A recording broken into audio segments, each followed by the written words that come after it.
6월도 3분의 1이 지났습니다. 식물국회, 공전국회를 향한 여론이 매우 안 좋습니다. 그도 그럴 것이 3월 국회가 끝난 뒤에 지금까지 단 한 건의 법안도 의결하지 못했습니다. 국회의원 세비 반납법을 만들어야 한다는 여론이 80%가 넘게 나왔습니다. 여야 1대1 미니토론 더 정치에서 꽉 막힌 전국, 돌파구는 없는지 살펴보겠습니다. 기동민 더불어민주당 의원, 최입의 바른미래당 의원 나오셨습니다. 어서 오십시오. 네, 안녕하세요. 안녕하세요. 자, 앞서 말씀드렸던 국회의원 세비 반납법에 대한 여론조사 YTN이 리얼미터에 의뢰해서 실시했습니다. 결과를 살펴보고 토론 진행합니다. 박상현 앵커가 전해드립니다. 국회가 제 역할을 못할 때면 의원들 세비를 반납시켜야 한다는 여론이 일곤 합니다. 이 때문에 18대와 19대 국회에서는 이른바 국회의원 세비 반납법이 발의되기도 했습니다. 국회의원에 대해서도 무노동, 무임금 원칙을 적용해야 한다는 취지입니다. 국회 장기 공전 사태가 이어지고 있는 상황에서 YTN이 리얼미터에 의뢰해 여론을 물었습니다. 여론은 압도적이었습니다. 국회가 공전 상태일 때에는 세비를 반납시키고 일한 만큼만 수당 등을 지급해야 한다는 일하는 국회법, 일명 세비 반납법에 응답자의 80.8%가 찬성했습니다. 반대는 10.9%에 그쳤습니다. 찬반 강도를 세분화해서 보겠습니다. 매우 찬성 57%, 찬성하는 편 23.8%, 찬성한다는 응답 중에서도 3분의 2 이상이 매우 찬성하는 것으로 나타났습니다. 반면 매우 반대한다고 답한 비율은 전체 반대 응답자의 절반에 미치지 못했습니다. 지지 정당별로 살펴보겠습니다. 민주당과 한국당 지지층 모두 찬성 쪽 응답이 훨씬 높았습니다. 민주당 지지층의 찬성 응집도가 상대적으로 높았지만 한국당 지지층도 10명 중 7명꼴로 세비 반납법에 찬성했습니다. 응답자의 정치 성향이 달라도 이번 사안에 대한 여론은 거의 같았습니다. 진보, 보수, 중도층 모두 80% 안팎의 압도적인 찬성 여론을 형성하고 있었습니다. 진보층의 찬성 여론은 85%, 보수층은 76.4%, 중도층은 83.7%였습니다. 성별로 나누어 봐도 흐름은 다르지 않았습니다. 남녀 80% 이상이 국회 파행이 장기화되는 것에 대해 무노동, 무임금 원칙이 적용돼야 한다고 봤습니다. 이 정도 수준의 압도적인 여론이면 국회 상황에 대한 비판에 그치지 않고 제도적인 대책을 마련하라는 촉구, 관련 법안을 발의하고 통과시키라는 요구로 평가할 수 있습니다. 이번 여론조사는 YTN이 리얼미터에 의뢰해 지난 7일 전국 19세 이상 남녀 501명을 대상으로 진행했으며 표본 오차는 95% 신뢰 수준의 플러스 마이너스 4.4%포인트입니다. 자세한 내용은 리얼미터와 중앙선거 여론조사 심의위원회 홈페이지에서 확인할 수 있습니다. 네, 현직 국회의원 두 분이 스튜디오에 나와 계십니다. 이번 여론조사를 보시고 이런 법, 여론이 요구하는 법안을 만들 필요성에 공감하시는지 두 분께 질문을 드려보죠. 기동민 의원께서는 어떻게 생각하십니까? 국민 여러분들께서 너무 관대하다고 생각하십니다. 예상보다 낮게 나왔다. 그렇죠. 80%밖에 안 나와서 제가 저희들을 지역을 돌아다니든지 아니면 예. 시민들과 만날 때 말씀 주시는 공문의 강도에 비하면 뭐 90%를 상회해서 100% 가까이 나와야 되는 것인데 네. 일하지 않고 자기 어떤 그 당략적 이해관계에 치중하고 있는 무능한 국회에 대한 국민의 원성은 뭐 하늘을 찌를 수 있다고 보고요. 저는 좀 뛰어넘어서 네. 20대 국회 해산론, 조기 해산론, 조기 총선론 이런 부분들이 곧 이어질 수밖에 없는 상황이다. 저를 포함해서 정치권이 전체가 맹성하고 네. 국민들의 분노의 지점이 무엇인 것인지 그리고 무엇을 원하고 있는 것인지에 대해서 진지하게 고민하지 않으면 저는 뭐 국회 해산될 수밖에 없다 이렇게까지 생각하고 있습니다. 예. 최입의 의원께서는 일하는 국회법, 이른바 세비 반납법, 예. 뭐 국회에서도 들어보셨을 텐데요. 예. 어떻습니까? 국회의원 특권 내려놓기 뭐 이런 차원에서 이제 국회에서 여러 가지 그 논의를 하고 있습니다. 예. 물론 지금처럼 이제 공정 상태가 장기화되는 지점은 그거와 또 별개로 굉장히 국회가 국민들로부터 비판받아야 마땅한 지점이라고 생각하고요. 뭐 이런 비판들은 겸허히 저희가 수용하고 기동민 의원님 말씀하신 것처럼 진짜 좀 부끄러운 모습입니다. 진짜 국민 여러분들께 우리 국회의원들이 이렇게 장기간의 국회 공전 그리고 정쟁으로 인해서 국민들의 민생을 챙기지 못하는 지점에 대해서는 예. 죄송하다는 말씀 드리고요. 뭐 이제 그거와 별개로 이제 국회의원 세비 반납법에 대해서 이제 말씀하셨으니까 이제 국회의원들이 이제 어떤 회의를 열지 않아도 예. 그냥 무조건 회기가 열리면 지급되는 수당들이 있습니다. 예. 그래서 뭐 저는 이제 그런 것부터 손을 대야 된다라고 생각을 하고요. 특히나 국회의원들의 세비가 그 과세되지 않는 비과세 수당으로서 지급되는 금액이 또 상당하거든요. 그래서 그런 부분들은 당연히 과세 수당으로 전환해야 된다라고 생각하고요. 네. 대표적인 게 이제 입법 활동비, 그다음에 특별 활동비라는 명목으로 주어지는 금액들인데요. 예. 이런 부분들을 이제 개선하고자 국회에서도 이제 그 수당에 대한 개선 방안을 논의하고 있었는데 또 국회가 공전되다 보니까 이것도 역시 진행이 네. 안 되고 있습니다. 그래서 빨리 국회 정상을 해서 저는 국회의원들의 어떤 특권 내려놓기 차원에서라도 국회의원 수당에 대한 체제를 개선해야 되는 것은 필요하다라고 생각을 합니다. 예, 지금 입법 활동비 구체적으로 이제 수당을 예. 말씀해 주셨는데 지금 3월 국회 이후로 법안 처리를 못 했잖아요. 그러니까 예. 입법이 안 이루어지고 있는 지금 상황인데 예. 입법 활동비가 매달 지급되고 있을까라는 궁금증이 갑자기 생겼습니다. 그러니까 이제 뭐 꼭 그 법을 통과시켜야 받는 것은 아니고 그러니까 물론 입법 그렇죠. 연구를 네. 위해서 이제 계속하는 것이고 솔직히 뭐 저도 그렇지만 오늘 또 이제 법안 발의를 하나 또 진행을 했지만 국회의원들이 꾸준히 이제 법을 만들고 뭔가 정책에 대해서 연구하는 일들은 합니다. 이제 예. 다만 국회 이제 회의가 열려서 그런 법들이 통과가 되게 만들고 뭐 추경 예산에 대해서도 심사를 해서 네. 추경이 뭐 실행되게 만들고 하는 그런 작업을 해야 되는데 이제 그런 부분들이 지금 안 되고 있어서 이렇게 네. 비판을 받는 부분이고 뭐 이 부분은 아까 말씀드린 대로 빨리 공전을 마치고 국회가 정상화돼서 할 일을 좀 해서 국민들에게 실질적으로 뭔가 도움이 될 수 있는 일을 해야 된다는 것이죠. 예, 제가 네. 보건복지위원회 간사거든요. 네. 비교적 보건복지위원회가 정쟁으로부터 좀 떨어져 있는 그런 위원회입니다. 싸우더라도 좀 이 틀 내에서 싸우고 네. 상임위 활동 그리고 소위원회 활동, 법안 소위 활동이 정말 활발하게 이루어지는 곳이에요.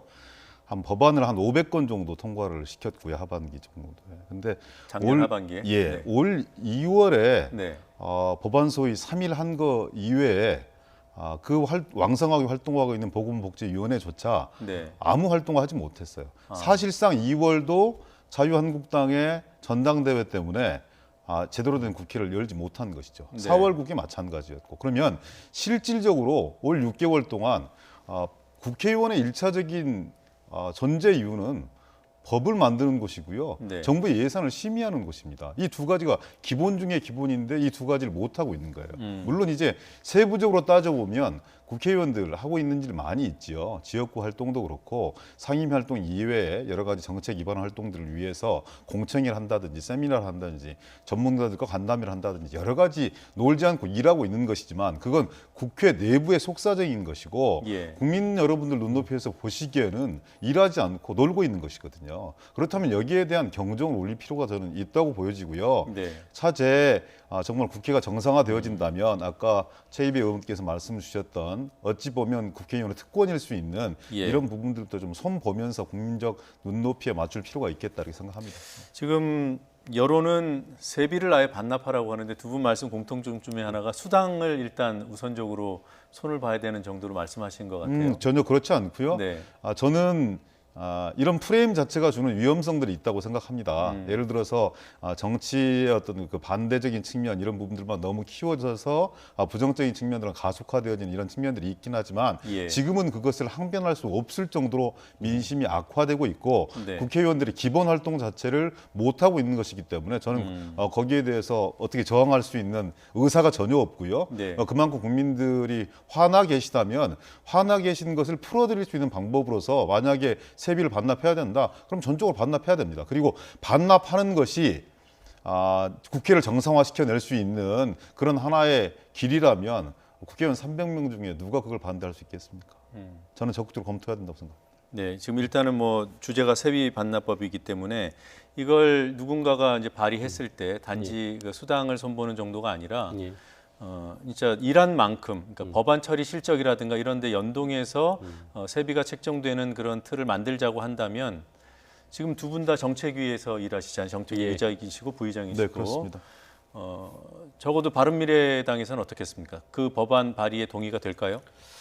모르겠습니다. 뭐 의원님들의 개별적인 뭐 의사를 물은 적은 없기 때문에 근데 예. 제가 생각에는 저희가 이제 국회의원 특권 내려놓기로 이제 작년에 특활비를 그러니까 특별활동비를 폐지하는 데 가장 앞장섰던 경험이 있기 때문에 예. 이런 부분들에 대해서 국민들의 어떤 요구에 대해서는 가장 또 저희 당 역시 민감하게 반응할 수밖에 없다고 생각하고요. 네. 충분히 진지하게 논의해 볼 만한 예. 사안이라고 생각합니다. 민주당은 어떻습니까? 수요일 날 매주 그 정책위 회의가 있어요. 그러니까 정책위 의장을 포함해서 부의장들이 다 모이고 전문위원들까지 함께 토론하는 이런 시간들이 매주 있는데요. 예. 이번 주 수요일 날 회의가 있는데 정식 의제로 삼아서 한번 토론해 볼 수 있도록 그렇게 정책위원장께 요청하겠습니다. 네, 알겠습니다.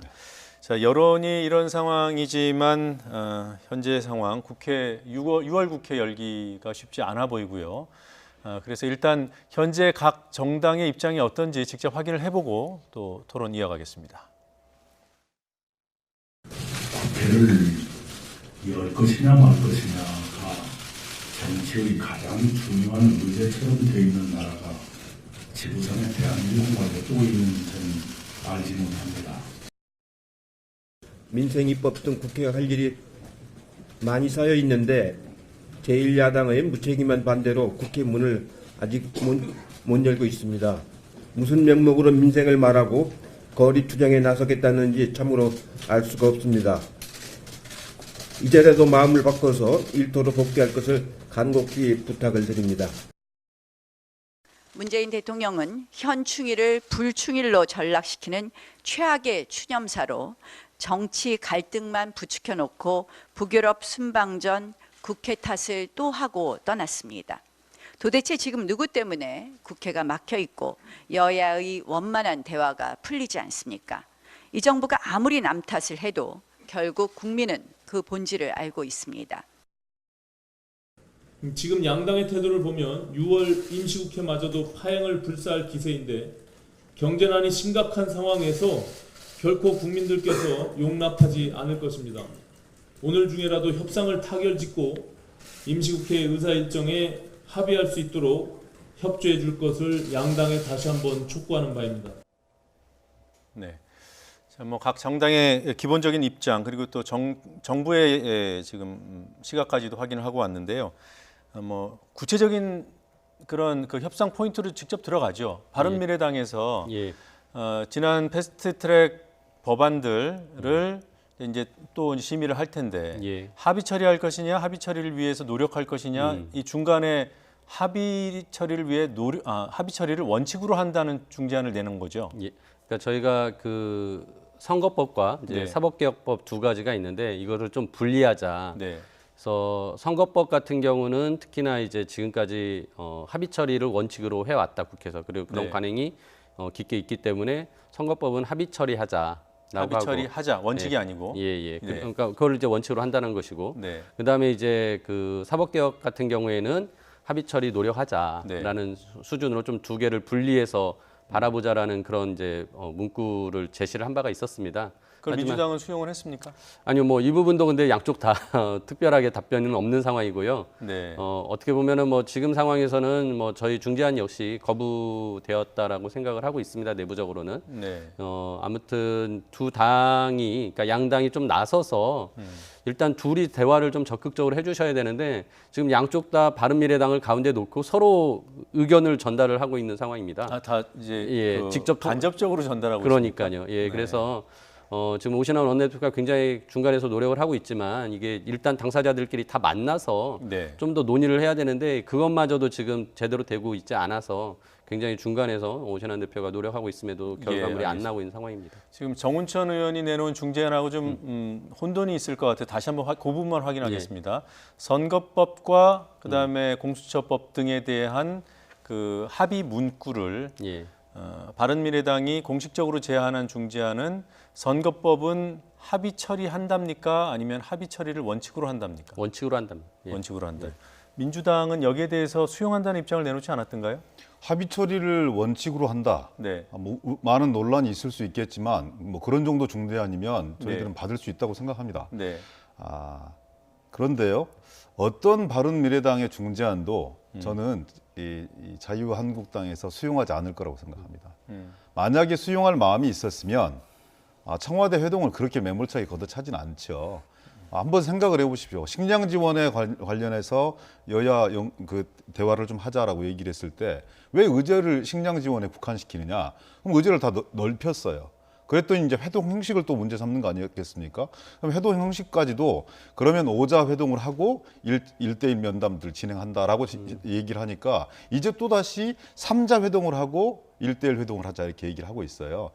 진위를 의심하지 않을 수 없는 거죠. 실제 바뀐다는 겁니다. 계속 바뀌는 거고 원칙과 일관성이 없는 거죠. 원칙과 일관성이 있는 것은 무엇이냐면 이 판 안에 협상을 통해서 끼지 않겠다라는 의지를 명확하게 표현하고 있는 것입니다. 예. 그래서 바른미래당에서 상당히 많은 고생을 하고 있고 그리고 많은 중재안을 내서 뭔가 이렇게 이 협상을 성사시키기 위해 노력하는 건 존중하고 인정하고 평가합니다. 그리고 그런 과정을 통해서 국회가 정상화될 수 있으면 무엇이든지 하여튼 최소한의 원칙들만 지켜주신다면 협조할 의사가 되어 있어요. 근데 자유한국당은 제가 생각하기에는 황교안 대표께서 저렇게 황교안 가이드라인 이런 부분들을 절대 양보하지 않는 한 저는 협상에 의한 원의 정상화 이런 부분은 상당히 좀 힘든 거 아니냐 이런 판단을 하고 있는 것입니다. 바른미래당에서도 이른바 황교안 가이드라인이 있다고 보십니까? 원내대표 간 그런 조율이 잘 안 이루어지는 원인 중 하나가 황교안 가이드라인 맞습니까? 예, 뭐 저도 그 부분에선 동의를 하고요. 그러니까 지금 상황에서 가장 뭐 생떼를 부리고 있는 거는 한국당인 건 맞습니다. 그러니까 민주당과 바른미래당은 어떻게든 국회를 그러니까 열겠다라는 것에 대해서 분명한 원칙을 가지고 있다면 한국당은 그 부분에 대해서는 그런 원칙을 가지고 있지 않다라는 평가를 합니다. 그러니까 국회를 열지 않아도 된다라는 것을 충분히 감안하고 협상을 하고 있고 실제 그런 얘기가 들려오기 때문에 협상이 어려운 건 사실입니다. 나경원 원내대표가 제안을 던져놓고 민주당의 답변을 기다리는 중이다라고 어제 얘기했어요. 지금 그것도 혹시 바른미래당을 거쳐서 전달된 입장입니까? 그 부분은 제가 정확히 이제 확인은 못했는데요. 아무튼 제가 알기로는 아마도 그런 내용들이 이인영 원내대표와 직접 소통하기보다는 또 오신환 원내대표를 거쳐서 가지 않았을까라고 생각이 들고요. 그런 지금 대화에 대한 단절도 굉장히 이제 중요하지만 아까 전에 말씀드렸듯이 그 전제는 한국당의 입장이 굉장히 지금 국회 정상화에 대해서 의지를 명확히 가지고 있지 않다라는 부분 때문이고 그 부분을 계속 어떻게 보면은 생떼를 쓰는 것의 빌미를 또 청와대에서 조금씩 제공하면서 점점 그 부분에 그 의지 들어오지 않겠다라는 의지가 강화되고 있지 않나 그렇게 생각을 합니다. 일단 구체적인 사실을 좀 확인하고 싶어서요. 나경원 원내대표, 그러니까 한국당에서 뭔가 새로운 제안을 토요일 일요일 사이에 던져 놓은 것은 사실인가요? 그게 뭔지는 모르겠는데. 저도 그 부분은 확인할 수가 없습니다. 혹시 민주당에 전달된 게 있습니까? 어제 뭐 원내대표 만나서 한번 얘기를 들어봤고요. 그리고 오늘도 이제 여기 나오려면 제가 개인 입장으로 얘기할 수 있는 것이 아니어서 당의 원내 지도부하고 상의를 하고 구체적인 정보를 한번 타진을 해보고 나왔는데요. 그건 제가 보기엔 언론용인 것 같아요. 이렇게 노력하고 있다는 것을 국민들한테 쇼잉하기 위한 그런 언론용에 불과하다고 저는 보여지고 3당 간에 지금보다 좀 나은 상태에 진전된 상태의 의견들이 주고받아지고 있는 것은 얘기를 간접적으로 전해 들었지만 그건 역시 협상에 의해서 뭔가 이렇게 타결이 되어져서 그게 이제 합의 처리를 뭔가 문구를 합의하려면 그 이후에 예를 들어서 정치개혁 특위라든지 사법개혁 특위 이런 부분을 어떻게 할 것인지 위원장은 또 어떻게 구성할 건지 위원들은 또 어떻게 구성할 건지 여기에 대한 세부적인 합의까지 다 이루어져야 되는 거라고 저는 생각을 하거든요.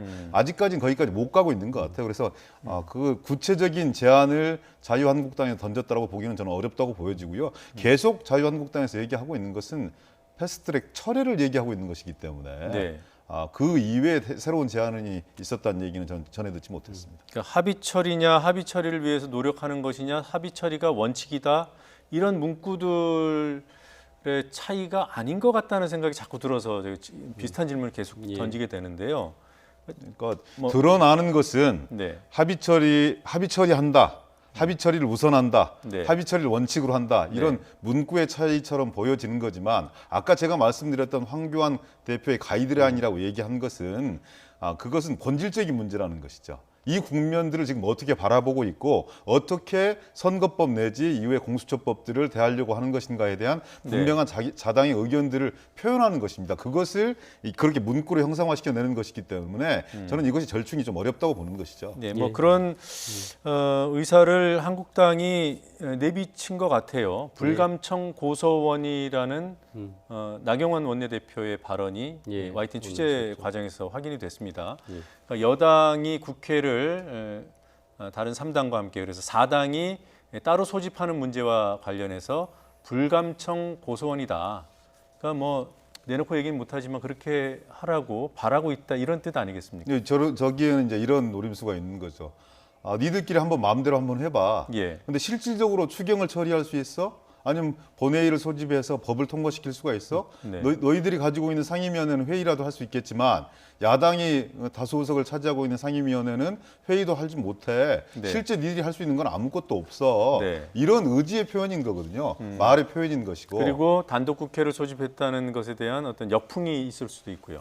그것을 빌미로 해서 저분들이 사용하는 오만과 독선에 찬 집권 여당의 국정 운영 이렇게 규정 지으려고 하겠죠. 그런 명백한 노림수 아닌가 싶은데요. 저런 입장까지 나왔습니다. 바른미래당은 여전히 기다려야 된다는 입장인가요?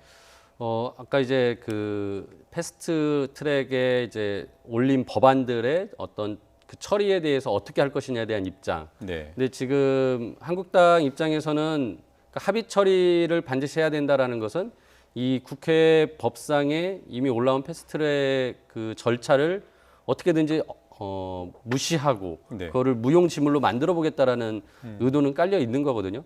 그런 상황에서 지금 나경원 대표가 그냥 민주당과 다른 사당이 국회를 열어라, 단독 국회를 소집을 하면 우리는 그 자리에 가서 뭐 여당을 또 정부를 비판하고 자신들의 할 얘기를 하겠다라고 이제 하는 취지로 말씀을 하셨는데 저는 이제 그 부분이 결국은 어떻게 보면 이제 판을 깔아주게 되는 거잖아요. 더더욱이.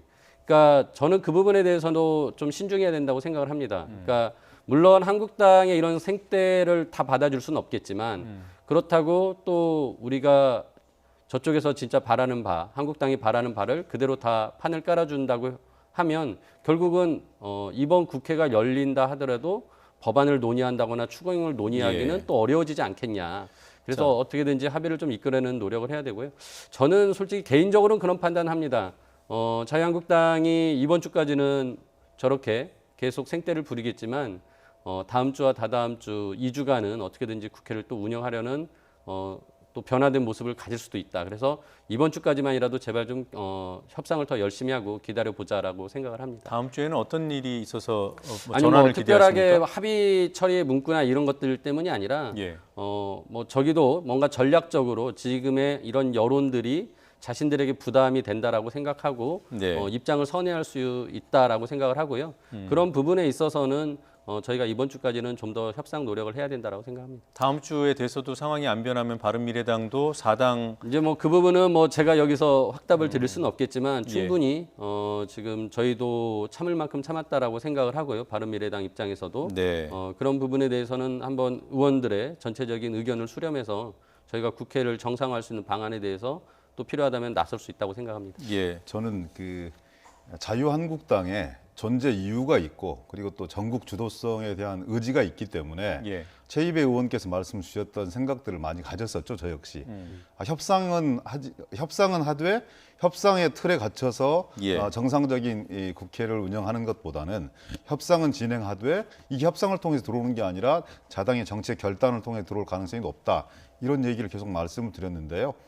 그 예상은 역시 지금은 수정해야 되는 거 아닌가. 왜 이런 생각이 드냐면 일정한 패턴이 있어야 되는 거잖아요. 그러니까 유현진 선수의 공을 잘 못 치는 게 일정한 패턴이 없이 상황에 맞게 이렇게 대응을 하기 때문에 그런 거라고 보여지는데 자유한국당은 그런 기본 원칙에 일관된 어떤 패턴들이 있는 것이 아니라 그야말로 황교안 대표의 의중에 따라서 움직이는 이런 국면이어서 과연 그런 이 국가를 위한 그리고 최소한의 민생을 위한 결단을 할 수 있을까라는 그런 의구심들이 좀 많이 들어요. 저는 그래서 단독 국회 능사는 아니겠지만 최소한 추경에 대한 시정연설은 좀 들어야 된다고 생각합니다. 그러려면 자유한국당을 제외한 여야 사당이 뭔가 이번 주 정도에는 좀 이렇게 원이 정상화되지 않으면 판단들을 좀 해서 최소한의 절차들은 진행하는 것을 적극적으로 검토해야 되는 거 아니냐 이렇게 생각하고 있습니다. 네, 지금 바른미래당의 그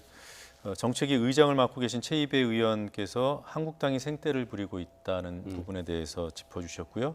또 참을 만큼 참았다는 표현까지 해주셨는데 그럼에도 불구하고 조금 더 협상을 해보자는 입장이고 예. 지금 기동윤 의원께서는 빨리 결단을 했으면 좋겠다. 저는 지난주가 마지노선으로 봤는데 예, 지난주 그렇게 네, 말씀하셨습니다. 마지노선으로 봤는데 주말에 또 이러저러한 일들이 있고 또 저는 명분이 뭐 이렇게 예를 들어서 더불어민주당만 축적된다고 이루어지는 부분들 아니라고 네, 그러겠죠. 보여지거든요. 네. 바른미래당이 대단히 중요하고 바른미래당 역시 국민과 더불어서 결단할 수 있는 명분 축적의 시간이 필요하다면 예. 더욱더 드리는 게 저는 예의라고 생각합니다. 네. 자, 이 문제와 관련해서 간단하게 좀 답변 요청드리겠습니다. 예결특위 위원장이 이제 추경 심사하기 위해서 굉장히 중요한 자리잖아요. 예. 지금 공석이고요. 예. 네, 임기가 다 됐다고 하더라고요. 그렇죠. 근데 자유한국당 몫임에도 불구하고 만약에 4당만으로 국회를 연다면 예결특위 위원장을 따로 뽑을 수 있습니까? 그거는 불가능합니다. 예. 아예 불가능합니까? 아니면 그렇게 하면 안 된다고 보시는 겁니까? 아니 불가능합니다. 예. 불가능한 게 맞습니까? 정치 도의상도 안 되는 문제이고요. 네. 법적으로도 그러니까 법 이전에 국회는 관행, 여야 합의 이런 부분들이 네. 훨씬 더 중요하거든요. 그래서 네. 그건 아예 검토하고 있지 않습니다. 네, 박지원 의원이 그런 부분들을 뭐 언론을 통해 이 시간에 나와서도 얘기를 했고 그래서 여쭤봤습니다. 네, 현실성이 없는 것으로 네, 판단하겠습니다. 네. 끝으로요, 조금 전에 최이배 의원께서 예. 한국당이 생떼를 쓰는데 이제 여권에서 빌미를 주고 있다라고 얘기했어요. 예. 그 중에 하나가 혹시 김원봉 논란입니까? 뭐 그렇습니다. 예. 대통령께서 그러니까 3.1절 때 이제 축사에서는 이제 빨갱이라는 단어를 쓰셨고, 그다음에 이제 5.18 또 가서 이제 기념사 하시면서는 거기서 이제 독재자의 후예. 네. 그리고 이제 이번에 6월 6일 현충일에는 이제 김원봉을 이제 언급을 하시면서 제가 보기에는 대통령이 너무 국민 통합을 말씀하시면서 오히려 국민의 분열을 야기하는 단어나 예. 인물을 이제 언급하신 거다라고 생각이 듭니다. 그래서 이 부분에 대해서는 저는 좀 더 그 대통령이 예를 들어서 결국은 이 연설을 하실 때 예. 보실 텐데 과연 이게 적절할 것인가라고 한번 판단해 주시면 좋을 것 같은데 저는 대통령이 원해서 했다라기보다는 아마 밑에 참모들이 그런 것들을 요구를 하신 거라고 생각이 들고요. 네. 그런 부분에 대해서 좀 대통령이 그런 부분을 네. 논란될 걸 빼주시면 좋을 텐데 오히려 네. 그걸 받고 그렇게 하시는 것이 음. 결국은 말씀은 국민 통합을 외치지만 결국은 일종의 국민들을 분열시키는데 오히려 일조하고 계시다라는 예. 점에서 좀 청와대가 말씀하시는 그 청와대에서 그런 연설문이나 이런 것들은 좀 더 신중했으면 좋겠다는 알겠습니다. 말씀. 지금 1분이 딱 남아서요. 예. 지금 뭐 김원봉 선생의 어떤 역사적인 평가에 대해서는 뭐 여야 다 같더라고요. 그러니까 그 부분은 배제하고 그리고 또 대통령의 의도 부분도 그 뭐 다 주장들이 이미 여러 차례 나왔기 때문에 의도는 배제하고 그 대통령의 김원봉 선생 발언이 여권에도 혹시 부담을 주고 있다고 판단하시는지요? 저는 그 얘기 이전에 최이배 의원의 의견에 대해서 여러 가지 부분 제가 공감하고 함께하는 부분이 많은데 금방 발언은 좀 실망스러워요. 왜냐하면 전체 추념사를 읽어보면 예. 그 부분이 어떤 부분인지 어느 정도로 그냥 할애한 것인지에 대해서 모든 사람들이 다 알 수 있는 거거든요. 걸치고 넘어가는 정도였어요. 그리고 금방 앵커께서도 말씀을 주셨듯이 그분의 이 독립운동에 대한 행적이라든지 이런 부분들에서 여야의 이론을 가리지 않고 전부 다 환영하고 심지어는 만세 삼창까지 했으니까 자유한국당도 정당한 과정들을 거쳐서 평가하고 기리는 거죠. 다만 그 이후의 과정에 대해서 엄격하게 관리하고 있는 거 아니겠습니까? 우리 정부에서 혹은 더불어민주당에서 예, 서운을 추소한다든지 이런 부분도 전혀 계획도 없는 거고 현실 법으로도 불가능한 부분인 것이고요. 예, 서운과는 무관한 것이다. 무관한 것이고 네. 그렇기 때문에 뭔가 좌우의 이념 갈등을 뛰어넘어서 통합된 세상으로 가자라는 그런 예시 하나로서 그냥 걸쳐놓은 것인데 예. 그것을 집어내서 정쟁화 시켜내는 부분들에 대해서 규탄을 해주셔야지 대통령이 바른미래당 입장이 있는 거죠. 대통령께서 그걸 국민들을 분열시켰다, 그 소재로 활용했다 이렇게 말씀 주시는 건 좀 네, 지금 저는 실망스러운데 많은 인물 중에 네. 하필 그 논란이 되고 있는 김원봉을 언급하신 것이 문제이고요. 그런 부분에 대해서는 좀 더 신중했어야 됐다는 말씀. 알겠습니다. 두 분 의견은 이렇게 갈리는 것으로 확인하고 예. 넘어가겠습니다. 네. 두 분 말씀 여기까지 듣겠습니다. 예. 고맙습니다. 고맙습니다. 감사합니다.